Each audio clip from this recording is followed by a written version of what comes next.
Pertama, tolong digarisbawahi, istilah uluhiyah kita berbeda definisi dengan uluhiyah salafi. Istilah rububiyah kita berbeda definisi dengan rububiyah salafi. Uluhiyah kita adalah Allah mengahadkan dirinya sendiri, dengan kalamnya sendiri. Itulah kul huwallahu ahad. Hanya Allah lah yang bisa mengesahkan dirinya sendiri sesempurnanya. Itulah tauhid uluhiyah.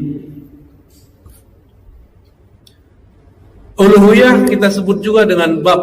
Jadi kalau ahli-ahli tasawuf nyebutnya ahadiyah, tapi ahli akidah nyebutnya uluhiyah. Adapun yang kedua, tauhid samadiyah, yang boleh diartikan tauhid rububiyah, tauhid penciptaan, pengaturan alam semesta. Jadi Allah itu ngatur kita lewat nama As-Samad itu. Dengan As-Samad itulah Allah menghidupkan satu rambut di tubuh, satu sel di badan kita. Maka Allahus Samad disebut tauhid penciptaan, tauhid pengaturan alam semesta, bahwa dialah satu-satunya yang numbuhin rambut bapak sendiri atau Allah? Yang numbuhin badan mak kita atau Allah? Allah ya. Nah itu maksudnya. Itu biar gampang Pak. Dari tauhid ini, dari kata ahad kita turunkan nama Allah wujud. Dari kata samad turunlah sifat-sifat yang lain yang kita sebut sifat wajib, salbiyah, ma'ani, ma'nawiyah. Digabung jadilah sifat 20.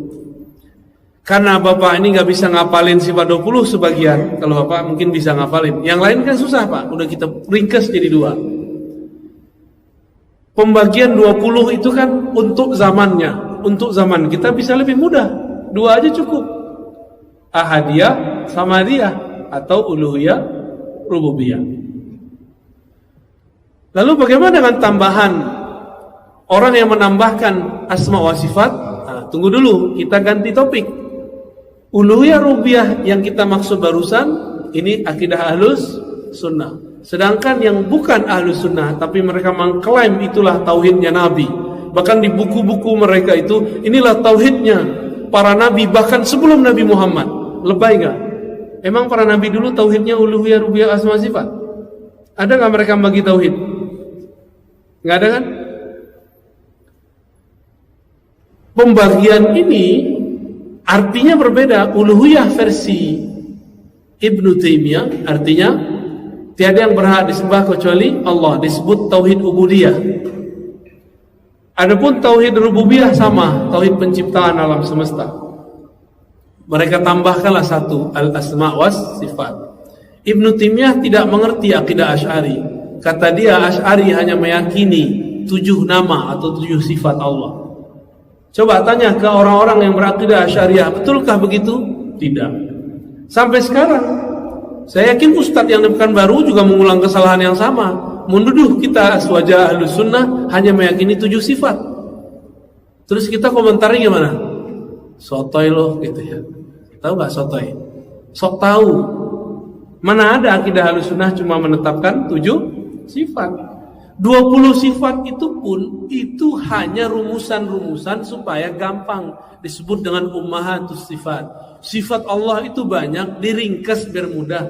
Di akhir zaman ini ribet ngajarin 20. Saya ajarin aja 2 tuh. Ahadiyah sama gampang toh? Mana dalilnya? Itu kan qul huwallahu ahad dalilnya. Ya. Yang dimaksud tauhid asma dan sifat menurut kelompok itu bukan asma wa sifat yang kita maksud. Bagi dia, kalau disebutkan Allah punya yadnya besar, tapi bukan seperti tangan ini. Kalau disebut nuzul, Allah itu turun, tapi bukan seperti turunnya kita dari tangga, tapi beneran dari atas ke bawah. Allah itu turun, tapi hanya dia yang tahu caranya. Nah, kalam ini yang paling berbahaya. Mereka masih menetapkan Allah bercara. Disitulah kekeliruan asma dan sifat ajaran yang diwariskan Ibnu Taimiyah.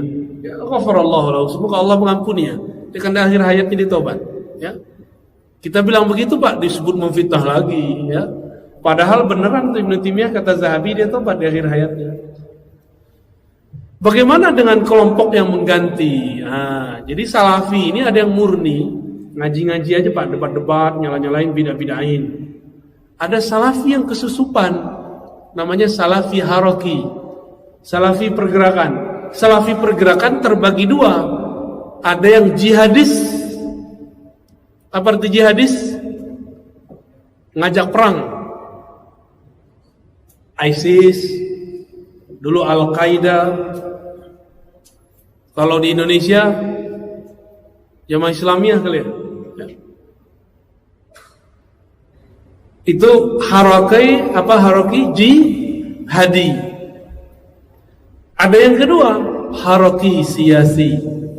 Harokah tapi pergerakan politik. Maka mereka ada yang jadi partai A, masuk ke partai B gitu. Apa akidah mereka?